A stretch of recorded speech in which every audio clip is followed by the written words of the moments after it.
Ceasefire के बाद अभी हॉर्मुज पूरी तरह से नहीं खुला है। पहले दिन सिर्फ 6 जहाज हॉर्मुज से निकले हैं, 6 जहाज। ईरान ने दावा किया है कि एक दिन में 12 जहाज ही यहां से निकलेंगे। हॉर्मुज के मुख्य रास्ते पर माइंस बिछा दी गई है। माइंस से बचने के लिए बंदर अब्बास से होकर गुजरना होगा। ईरान हर जहाज से ट्रांजिट फीस लेगा।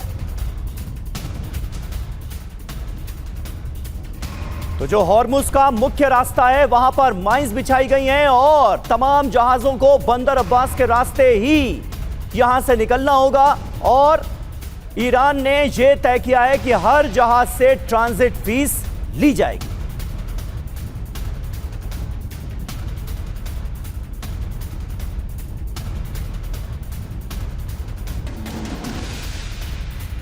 हॉर्मुज पर ट्रंप की ईरान को चेतावनी। हॉर्मुज से शिप नहीं गुजरने दे रहा ईरान। ईरान समझौते का पालन नहीं कर रहा है, यह अमेरिका की तरफ से कहा गया है, डोनाल्ड ट्रंप की तरफ से कहा गया है। हॉर्मुज पर ट्रंप की ये ईरान को चेतावनी कि ईरान समझौते का पालन नहीं कर रहा है, जो कि गलत है। हॉर्मुज से शिप नहीं गुजरने देना सरासर गलत है। तो देखिए हॉर्मुज स्ट्रेट को लेकर भी किस तरह से ईरान और अमेरिका आमने सामने नजर आ रहे हैं।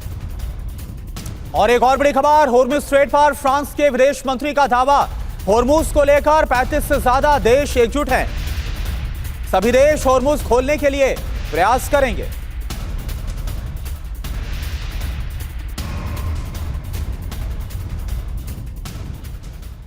और हॉर्मुज को लेकर ईरान का ऐलान, हर दिन 15 जहाजों को हॉर्मुज क्रॉस करने की इजाजत। हॉर्मुज से सुरक्षित निकलने का मैप जारी किया गया है। बारूदी माइन से बचने के निर्देश दिए गए हैं। ईरान ने कहा कि IRGC के जो भी निर्देश हैं उनका सभी पालन करें।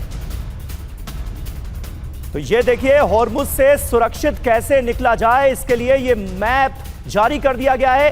बारूदी माइन से बचने के निर्देश दिए गए हैं। तो हॉर्मुज पर एक बार फिर से क्या संग्राम होगा और भी ज्यादा विध्वंस मचेगा? ट्रंप की नई धमकी क्या है? हॉर्मुज से शिप नहीं गुजरने दे रहा है ईरान। ईरान ने समझौते का पालन नहीं किया है।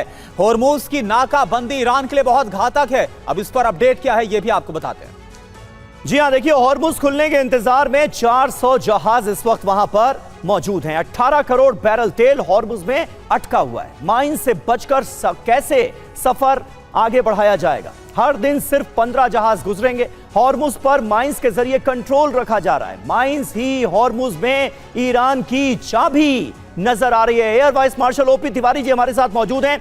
तिवारी सर, क्या होगा इसका अंजाम? क्योंकि हॉर्मुज स्ट्रेट में ईरान की जो स्ट्रैटेजी है उसके वजह से भी तनाव सीधे तौर पर बढ़ता हुआ नजर आ रहा है। क्या कोई देश ऐसा कर सकता है?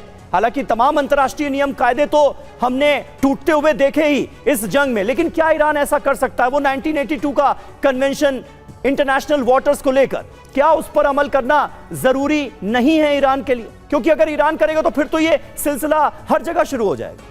देखिए समीर, ये अंतर्राष्ट्रीय नियम को तोड़ना तो शुरुआत बड़े बड़े देश पहले कर चुके हैं। अमेरिका हो या कई देश, चीन हो।